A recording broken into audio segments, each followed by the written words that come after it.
Hürmetli dostlar, bugün 15 aprel 2021 yıl biz көз менән каш арасы фотоконкурсының еңеүчесен билгеләйбез.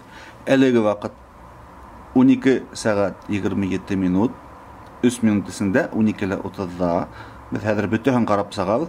Кем иң күп тавыш шул бүлеккә лайык һәм еңеүче дип билгеләнсәк.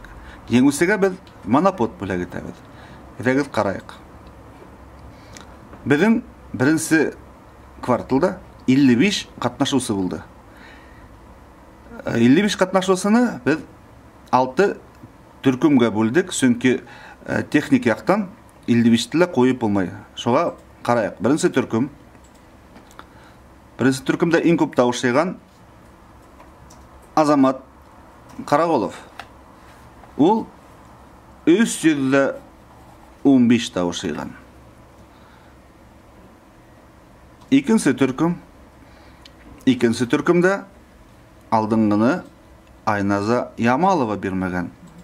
Çünkü onun 79 tavışı.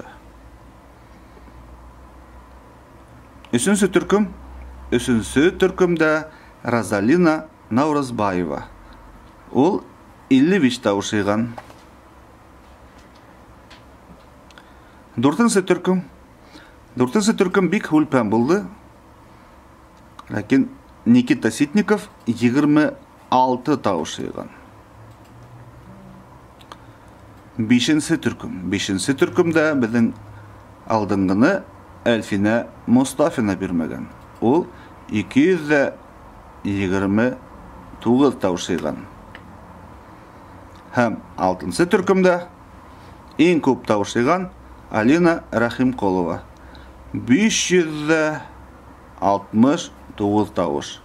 Şul aytып, bizden 55 katnaşıусынан еңеүчеһе көп tavış yığan ol Alina Rahimkolova. 569 tavışından ol еңеүче һәм монопод беренче кварталда уга буласак.